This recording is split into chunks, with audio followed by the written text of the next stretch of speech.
Halo semuanya, saya Jessica Sianturi. Pada kesempatan kali ini, saya akan menjelaskan mengenai AI atau Artificial Intelligence. Jadi, berikut adalah topik-topik yang akan saya jelaskan di video ini. Yang pertama, apa itu AI landscape?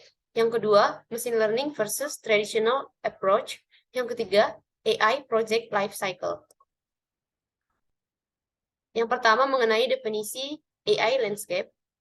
AI landscape memberikan gambaran umum tentang teknologi dan perusahaan yang terlibat di dalam pengembangan kecerdasan buatan yang mencakup berbagai macam teknologi seperti machine learning, natural language processing, computer vision, robotika, serta perusahaan dan organisasi yang menciptakan dan mengimplementasikan teknologi AI. Salah satu kelebihan AI landscape adalah kemampuannya dalam mengolah data secara cepat dan akurat. Berikut adalah sebuah gambar mengenai AI dan bagiannya. Di sini, artificial intelligence atau intelligent machine, which can solve problems, make or suggest decision, and perform tasks that have traditionally required humans to solve. Jadi, artinya apa? Di sini, uh,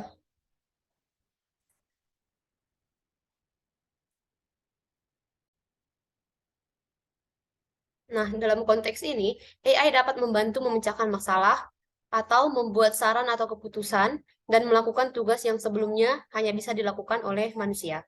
Nah, di dalam AI ini kita dapat menemukan bagian yang disebut dengan machine learning, a subset of artificial intelligence algorithms which learn without being explicitly programmed with rules, use data to learn and match patterns.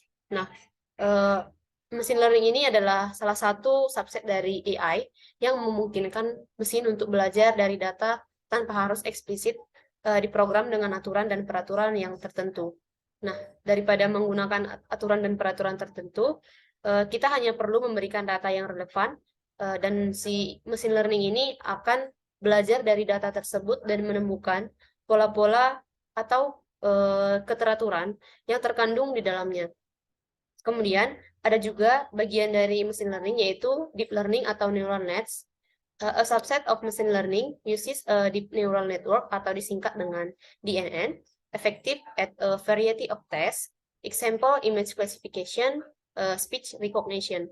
Nah, contoh dari deep learning ini sendiri ada klasifikasi gambar, kemudian ada semacam pemrosesan suara. Selanjutnya adalah mengenai bagian dari AI landscape. Nah, ini yang besar ini adalah sebuah AI dan kumpulan dari algoritma untuk membangun sebuah AI. Nah, di dalam AI ini kita dapat menemukan sebuah seperti yang saya sebutkan sebelumnya, ini ada machine learning. Nah, machine learning ini dia menggunakan data untuk membangun sebuah algoritma. Kemudian di dalam machine learning ada deep learning. Nah, deep learning ini adalah rekayasa fitur secara otomatis. Nah, dari gambar ini, kita dapat menemukan AI ini beririsan dengan bidang lain seperti contohnya adalah Natural Language Processing atau disingkat dengan NLP. NLP sendiri atau Natural Language Processing ini adalah cabang dari kecerdasan buatan yang bertujuan untuk memungkinkan mesin memahami dan memproses bahasa manusia seperti yang dilakukan oleh manusia. Contoh dari pemrosesan bahasa alami dengan data yang tidak terstruktur, termasuk pengolahan email atau untuk mendeteksi spam, analisis sentimen pada ulasan produk di medsos atau media sosial, dan mencari kata kunci untuk dokumen dan transkrip wawancara untuk mengidentifikasi tema atau tren tertentu. Nah, data ini dapat berupa teks atau speech, yaitu berupa teks atau suara, dan bentuk data lainnya. Nah, data analisis kemudian yang kedua itu ada data science, yang di dalamnya itu ada data analis berupa statistik dan visualisasi. Nah, dalam konteks ini data science ini data yang terstruktur merujuk pada data yang dikumpulkan secara terstruktur dan diorganisasi dengan jelas, seperti pada tabel dan database. Sedangkan data science yang terstruktur ini dia pada data yang tidak diatur dan jelas seperti dalam teks atau gambar. Kemudian yang di samping ini ada reinforcement learning. Di dalamnya ada optimization berupa environment dan action. Nah, reinforcement learning sendiri adalah salah satu cabang dari AI yang bertujuan untuk membuat agent atau program komputer belajar untuk membuat keputusan yang tepat berdasarkan hasil interaksi dengan lingkungan. Nah, bagian optimization ini dalam reinforcement learning itu merujuk pada upaya untuk meningkatkan performa agent dalam memilih aksi yang tepat di dalam suatu lingkungan tertentu. Nah, dengan demikian, dalam reinforcement learning ini, agent belajar untuk mengoptimalkan tindakan yang dilakukannya dengan memperhatikan data environmental yang diterima dan mengambil tindakan yang tepat untuk memaksimalkan reward dari lingkungan tersebut. Kemudian di sini ada bidang computer vision, di dalamnya itu ada image processing berupa image atau video. Nah, di computer vision ini adalah cabang dari AI yang bertujuan untuk memberikan kemampuan pada mesin untuk melihat dan memproses gambar dan video seperti yang dilakukan oleh kita manusia. Nah, data yang tidak terstruktur dalam computer vision ini merujuk pada gambar atau video yang tidak diatur dan tidak tersusun dengan format yang benar.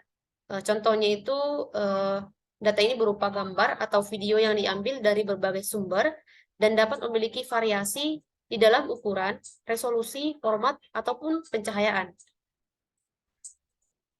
Kemudian topik yang kedua mengenai machine learning versus traditional approach. Nah, dari pengertiannya, machine learning versus traditional approach, ada dua metode belajar yang digunakan. Untuk yang pertama, machine learning menggunakan algoritma untuk mempelajari pola dan tren dari data. Nah, artinya apa? Jadi, kita memasukkan data untuk si machine learning ini belajar. Seperti yang sudah saya sebutkan sebelumnya, kita hanya perlu memberikan data yang relevan untuk dapat si machine learning ini belajar dengan sendirinya tanpa membutuhkan pelajaran yang lain. Jadi, dia hanya membutuhkan data yang relevan. Sedangkan traditional approach sendiri mengandalkan guru dan buku pelajaran. Jadi, seperti kita sebagai siswa itu, kita mengandalkan bagaimana cara guru mengajar dan menyampaikan pelajaran, dan bagaimana kita membaca sebuah buku pelajaran. Dalam era digital saat ini, machine learning semakin populer karena kemampuannya untuk mengolah data secara cepat dan efisien. Di balik kemampuan atau kelebihannya ini, dia juga masih memiliki kelemahan. Misalnya, ketika kita memasukkan data, yaitu data yang maksudnya kurang relevan, maka hasilnya itu juga kurang relevan atau kurang akurat. Jadi, dikatakan dia dapat mengolah data secara cepat dan efisien, tapi kalau kita memasukkan data yang salah atau tidak akurat, maka hasil yang dikeluarkan juga pastinya kurang akurat.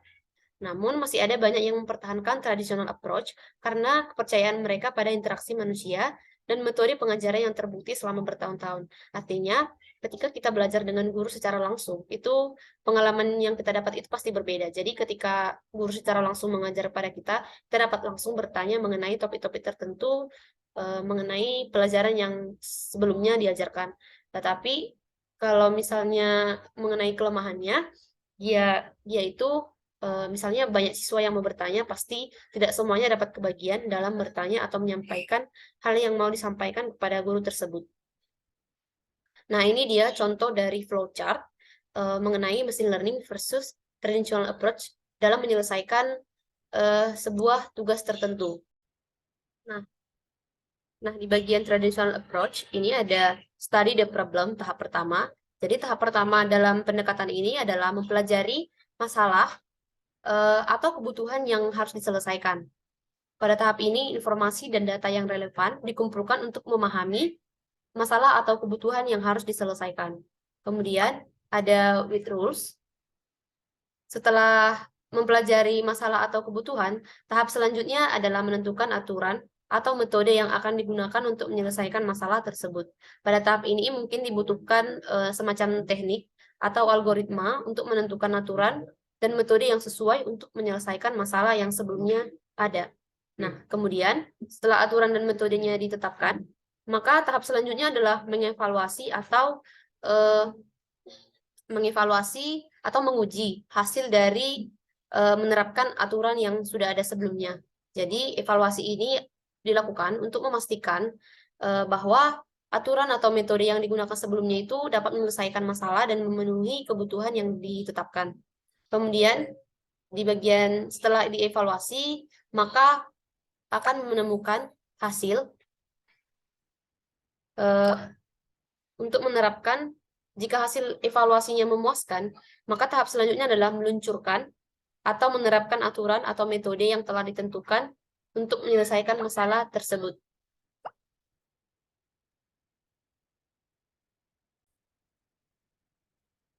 Tapi jika terjadi kesalahan, nah di bagian sini, jika terjadi kesalahan atau masalah dalam tahap evaluasi yang tadi sebelumnya dilakukan pengujian tadi, maka tahap selanjutnya adalah menganalisis kesalahan atau masalah tersebut untuk menentukan tindakan yang harus diambil untuk memperbaikinya. Maka dia kembali ke mempelajari masalah yang sebelumnya tidak berhasil. Kemudian, berbeda halnya dengan machine learning approach, di bagian ini sama, ada masalah, kemudian kita mempelajari masalah ini atau kebutuhan yang harus diselesaikan ini. Pada tahap ini, informasi dan data yang relevan dikumpulkan untuk memahami masalah atau kebutuhan yang harus diselesaikan. Kemudian, setelah mempelajari masalah tersebut, tahap selanjutnya adalah melakukan pelatihan pada model machine learning menggunakan data yang relevan. Bisa kita lihat di sini, ini adalah data, maka data ini digunakan untuk melatih si machine learning. Data yang diperoleh ini, seperti yang saya bilang, dia gunakan untuk melatih si machine learning. Kemudian tahap selanjutnya, setelah model machine learning-nya dilatih, maka dilakukan evaluasi atau diuji untuk memastikan bahwa solusi yang diperoleh dari menyelesaikan masalah tadi itu berhasil. Kemudian, jika berhasil, maka dia akan meluncurkan atau menerapkan solusi yang diperoleh dari model machine learning tersebut. Jika tidak berhasil, maka dia akan menentukan tindakan yang harus diambil untuk memperbaikinya, maka dia kembali ke mempelajari masalah tersebut.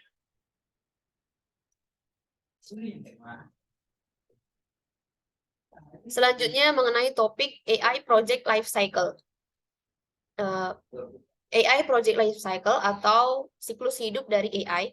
Project AI memiliki siklus hidup yang terdiri dari tahap perencanaan, pengembangan, pengujian dan evaluasi, implementasi, pemeliharaan dan perbaikan, serta pensiun. Tahap perencanaan sendiri sangat penting untuk menentukan tujuan dan ruang lingkup proyek agar tahap selanjutnya dapat berjalan dengan baik. Jadi, sebelum membuat suatu AI, kita harus melakukan tahap perencanaan terlebih dahulu.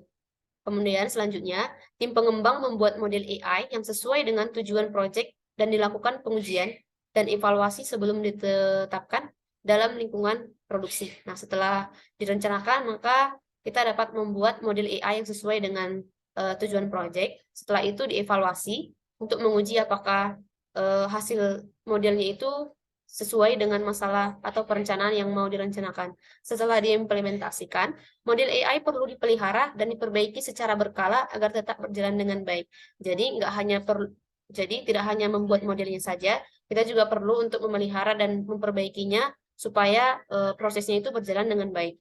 Kemudian yang terakhir, ketika model AI sudah tidak lagi digunakan, dilakukan tahap pensiun atau penggantian dengan model AI yang lebih baru dan canggih. Jadi ketika model AI-nya sudah tidak bisa berfungsi atau tidak berproses lagi, maka dia akan diberhentikan dan digantikan dengan model AI yang lebih baru dan lebih canggih. Nah, ini dia suatu AI project life cycle. Yang pertama ada business requirements. Nah, business requirements sendiri pada tahapan ini adalah melibatkan identifikasi dan analisis kebutuhan bisnis yang akan dicapai dengan sistem AI. Kemudian yang kedua ada analytics approach. Nah, analytics approach pada tahapan ini melibatkan pemilihan pendekatan analisis data yang akan digunakan untuk memecahkan masalah bisnis dan yang telah diidentifikasi pada tahap sebelumnya. Nah, yang ketiga ada data requirements. Data requirement ini melibatkan identifikasi jenis dan sumber data yang diperlukan untuk mendukung analisis yang dipilih pada tahap sebelumnya. Kemudian ada data collection. Tahapan ini melibatkan pengumpulan data dari sumber yang telah diidentifikasi pada tahap sebelumnya. Kemudian yang kelima ada exploratory data analysis. Tahapan ini melibatkan analisis data untuk memahami karakteristik dan hubungan antar variabel di dalam suatu data. Kemudian yang keenam ada data preparation. Tahapan ini melibatkan pembersihan, transformasi, dan pemrosesan data untuk memastikan data siap digunakan dalam pemodelan. Kemudian ada model selection. Tahapan ini melibatkan pemilihan teknik atau algoritma yang tepat yang sesuai untuk memecahkan masalah bisnis yang telah diidentifikasi. Yang kedelapan ada model evaluation. Tahapan ini melibatkan pengujian model untuk memastikan bahwa model memenuhi kebutuhan bisnis dan dapat digunakan dengan hasil yang diandalkan. Kemudian yang kesembilan ada model deployment. Tahapan ini melibatkan implementasi model dalam lingkungan produksi. Yang ke-10 ada model tuning. Tahapan ini melibatkan penyesuaian dan perbaikan model berdasarkan hasil evaluasi dan umpan balik dari pengguna. Yang terakhir ada project review. Tahapan ini melibatkan penilaian ulang keseluruhan proyek untuk mengevaluasi keberhasilannya dan mengidentifikasi area yang perlu ditingkatkan untuk pengembangan proyek AI yang selanjutnya. Demikian penjelasan video dari saya mengenai topik-topik tersebut. Selamat sore dan terima kasih.